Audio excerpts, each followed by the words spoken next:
And this is Chapter 13b. We're going to talk about HIV, AIDS, and prions, or prion disease, or mad cow disease. But we're going to talk about HIV first. So the human immunodeficiency virus is an RNA retrovirus, and it can infect T helper lymphocytes.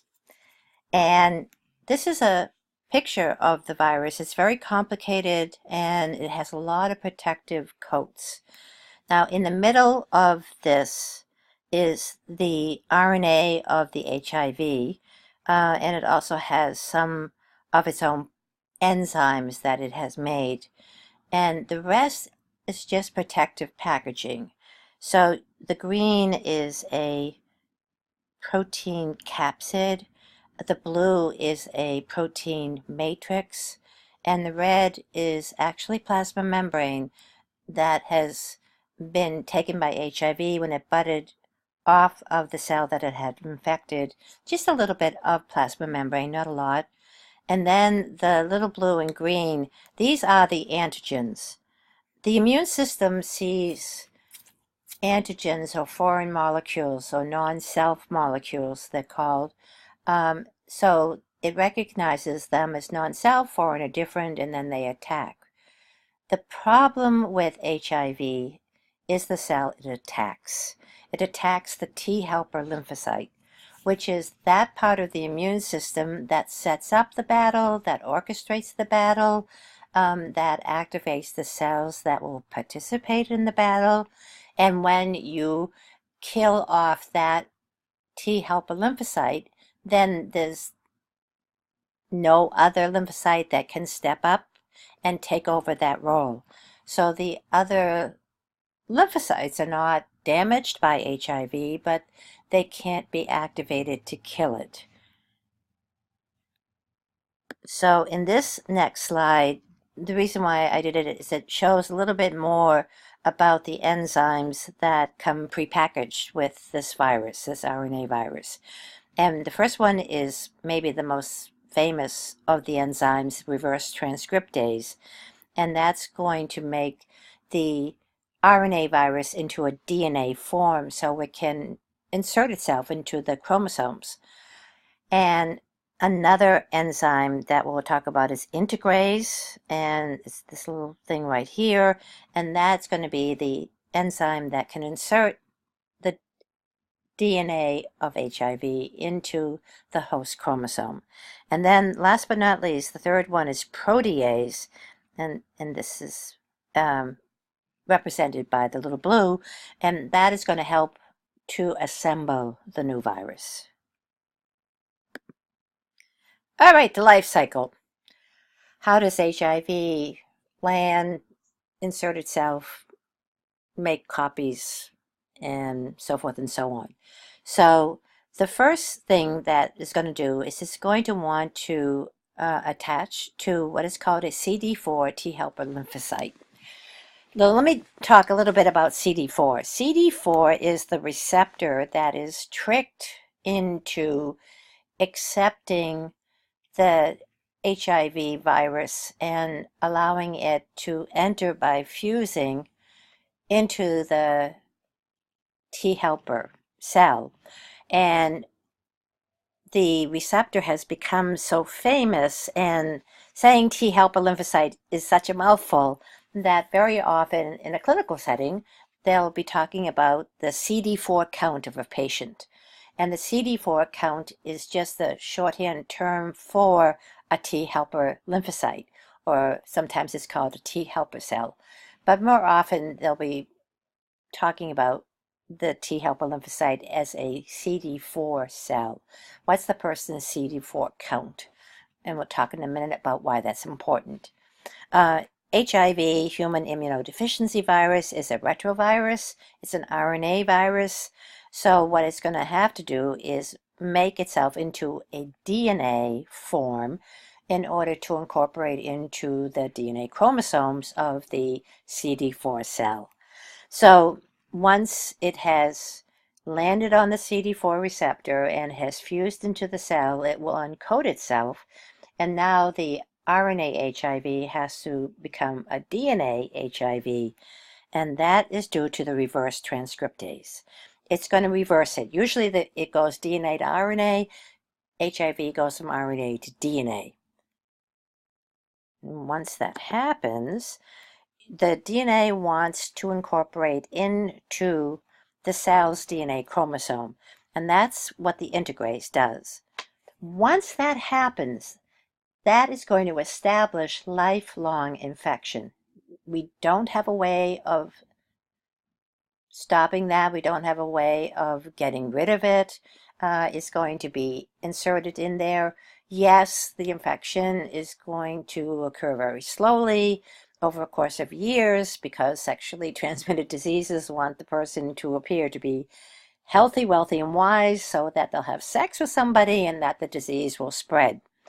But on the other hand, once that happens to the incredibly important CD4 T helper lymphocyte, then you have hijacked the ability of that person's immune system to function. Now, once you've integrated, it's going to slowly make the parts list. So it's going to slowly make more viral RNA, it's going to make more viral protein, and then once those parts go into the cytoplasm of the CD4 cell, then the viral protease is going to start to cut up the proteins and assemble the proteins until you've formed a new HIV, and then it buds out of the cell. And budding is just going to remove a little bit of plasma membrane. It's not going to hurt the cell. And so the cell is going to slowly replicate, slowly infect more CD4 T helper lymphocytes, and slowly chip away at that person's immune system. So this is showing you the HIV that's going to infect this cell, and then the cell reverse transcriptase makes it DNA, the integrase gets it into the chromosomes, and the protease helps in the assembly. And this is what is meant by budding off. And if you know nothing's happening to the cell's fine, but then that virus can go on and infect more of the T helper cells. This animation I would recommend is going to give you too much information. Only what I cover in this lecture are you responsible for, but it does a great job at showing you process. I'd recommend watching. This is another diagram that may or may not speak to you, but what we have here is the HIV virus. It attaches to CD4, fuses, gets inside, and coats itself. Here's the viral RNA that reverse transcriptase will make into DNA. The integrase will make it insert into the chromosomes. And then you start making the parts list. You start making more viral RNA, more viral proteins. The viral protease will help to assemble it into a new virus, which will bud out of the cell and go on to infect more. This is another animation that would perhaps be helpful. It does talk about the different antiretroviral drugs. That's not going to be on the Moodle quiz, but it does a nice job of integrating the life cycle with how the drugs interfere with the life cycle.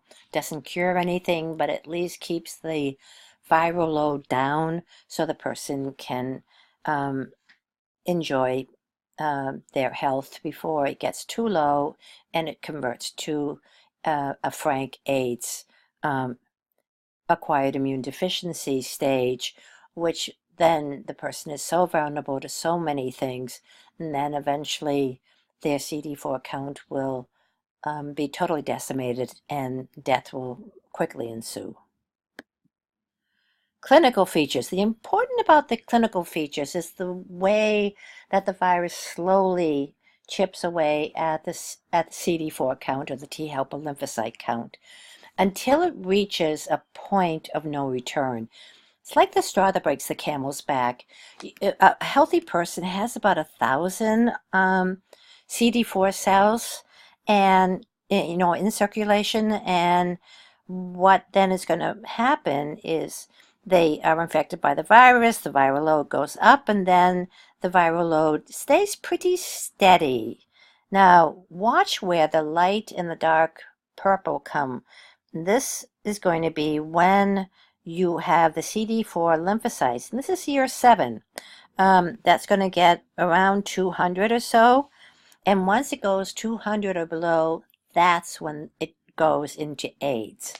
And if you look what's happening to the CD4 lymphocytes, it goes down, down, down, down, down till around year 11. It's totally decimated, and the viral load goes up, up, up, up, up. And the person at this intersection goes from being fine to having full-blown AIDS. So the clinical course of the disease, the opportunistic infections, the AIDS-related malignancies occur when the CD4 T helper lymphocyte count drops below 200. So that's the reason why it's important when a person realizes that they've been infected. Very often it's a simple blood test, and I noticed that when I went in, I hadn't gotten a health checkup in a while, and just as a matter of course, when they took blood, they wanted to see whether I was HIV infected. So it's now kind of a standard thing, and then you catch the person before they are full-blown AIDS, and that's when they do the antiretroviral therapy. And when the person comes in for a checkup, they would then look to see what their CD4 count is. So if it then gets close to 200, that's when they realize that that is going to go into full-blown AIDS, and then a more aggressive treatment is needed.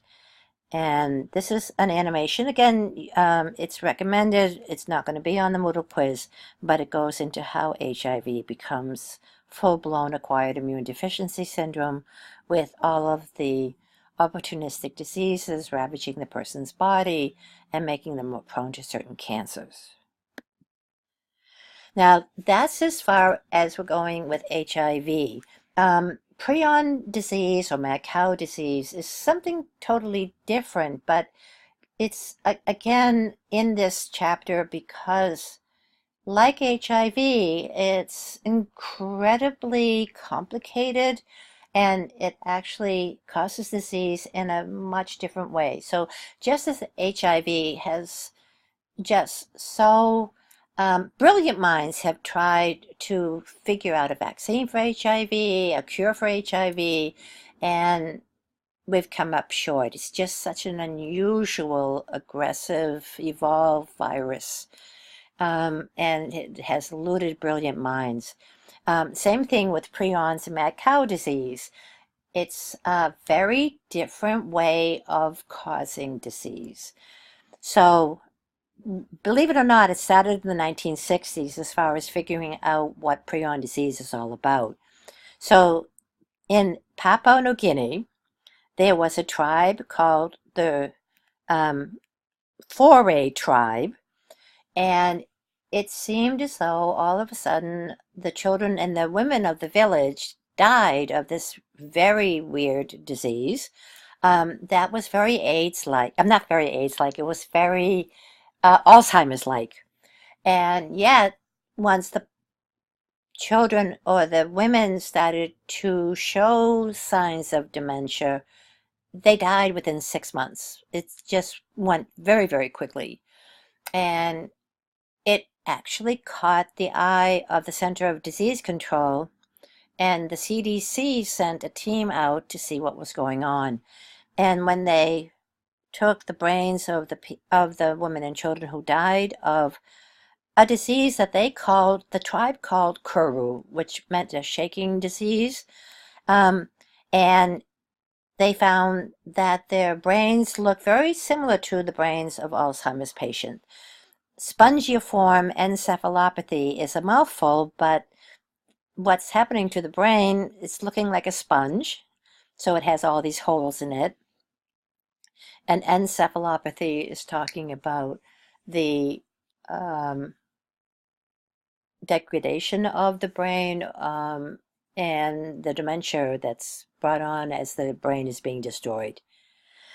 They found out that it was actually due to cannibalism. And that had to do with the fact, and the story is kind of unbelievable, but the men in the village, and they were deep in the jungle, and the only thing that they could raise were pigs. And the situation was that only the men could partake of the pig. The women and children raised cockroaches and spiders, and that's how they got their protein. And at some point, some of the pigs must have gotten infected, and the men started to die that were infected of basically mad cow disease. And the women had started a act of cannibalism whenever a man in the village died. The reason for the cannibalism is that if they couldn't eat the pig and they got tired of eating spiders and cockroaches, then you have this man in the village who has recently died, and so the women would and the children would take the body, go out into the field, and they would chop up the body and make a big barbecue pit, and then they would cook the meat and add vegetables and rice, and they would eat the man. They would cannibalize him, and they would not allow any of the men in the village to also partake of their feast, but their feast was a deadly feast, because then by cutting and chopping up a man who had died of mad cow disease, of course they didn't know that, then they were spreading it just in that one deadly feast to all the women and children who were partaking of that deadly feast. And that's the reason why they died. And the CDC was able to kind of figure this out, and then they tried to find different diseases that matched it. And they actually found a rare form of European disease called Creutzfeldt-Jakob disease. And then why mad cow disease? Because believe it or not, about several decades later, because that just was like a blip, and honest to God, they brought in sociologists who educated, because none of the women in the neighboring villages wanted to then marry these men and suffer the same fate. So they actually had to educate people that cannibalism is not a good thing. And the men in the village started to allow their new brides to partake of the pig. Hey, there you go. And everything seemed to be fine in Papua New Guinea, but it wasn't fine in England and in Ireland, where all of a sudden the cows were dying of mad cow disease. And of course, then it got out that if you ate the cow that died of mad cow disease, um, or you ate the cow before it died of mad cow disease, that you could also develop mad cow disease. So millions of cows were slaughtered in the UK and Ireland to stop this mad cow epidemic. What started the mad cow epidemic was what is called neo-cannibalism. There's nothing like capitalism and wanting to make a lot of money that sometimes can, and that's spelled wrong, sorry about that, that can cause disease. So cows are herbivores. They're supposed to eat grass, and their flora and fauna of bacteria are all about herbivores. And yet, some bright bulb decided that you could take animals that went to slaughter because they were diseased and process them into kibble and bits. And cows are beautiful animals, but they're dumb. And the cows would eat the kibble and bits of the downed animals, and that saved the farmers a lot of money, because slaughterhouses had to slaughter diseased animals anyways, and then they converted the carcass of the diseased animals into a form that the cows would eat. Hey, save a lot of money, except for the fact that there's a sheep disease called scabies that, guess what, is caused by prions and causes spongiform encephalopathy on the sheep, and that's the reason why it's called scrapies, because the sheep develop this dementia and they try to scrape their fur, not fur, I said wool off, and it's a terrible thing to see. But the prion jumped from sheep to cow because the cow's immune system couldn't deal with becoming a carnivore. They were making cows into a carnivore. And that's when they think that the prion of the sheep jumped to the prions, or jumped into the cow, because the cow would never have come across a dead sheep and eat it. And that's how it jumped from sheep to cow, and then it was just a hop, skip, and a jump to humans. So then it was found that prions are proteins, and nobody gets a disease from proteins. You get them from bacteria, you get them from viruses, you get it from other types of microbes like parasites and fungi and mold, and but not from a protein. And then sure enough, prions are infectious proteins that cause mad cow disease. Everybody has prions. You have them in your brain. They are normal. You have to have them. They are involved with neuronal transmission. But if they're mutated, in which they are in mad cow disease, or in any spongiform encephalopathy caused by these infectious proteins, then they become deadly. So mutated prions can be ingested by eating contaminated meat. That's the reason why they slaughtered all those cows. And this mutated prion, now an abbreviation for prion is PRP. And when you eat the meat, it gets into the bloodstream, goes past the blood-brain barrier into the brain. They're heat resistant. It's very difficult to kill them. And then the mutated PRP proteins, prion proteins from the cow that has been infected is going to convert normal soluble prion proteins in the person's brain to fold differently. I don't need you to know alpha to beta, but it ends up converting the normal protein into an abnormal mutated prion that causes mad cow disease. So no one had ever heard of this before. No one ever thought that a protein could act in the same way as a virus or a bacteria. But the way that they cause disease is different. They convert normal proteins into abnormal proteins. And that infection by conversion is how prion disease happens. And it happens very quickly. If you think about dominoes, you just hit that first domino, all the other dominoes go down. So that's the reason why people who eat the infected meat can be dead in 6 months.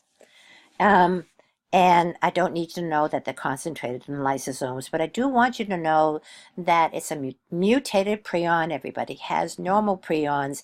If a mutated prion gets into your brain, it very quickly is going to convert all your normal to abnormal, so it's infection by conversion. And then the person dies of spongiform encephalopathy, dementia, and that occurs very, very quickly. So the person eats the contaminated hamburger, and 6 months later, they're dead.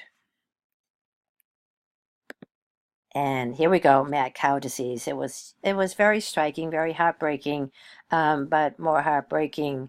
And the reason for destroying so many cows is that we didn't have a test. There was nothing that could guarantee that a cow that looked healthy didn't have it, and so they did mass slaughter. This is just showing you a normal versus abnormal. So this is a normal shape, that's fine. And here's the abnormal shape that causes prion disease, mad cow disease, spongiform encephalopathy, dementia, and death. So on that happy note, that's the last of this chapter, and we are now going to go from viruses to fundamentals of control. So I will see you soon.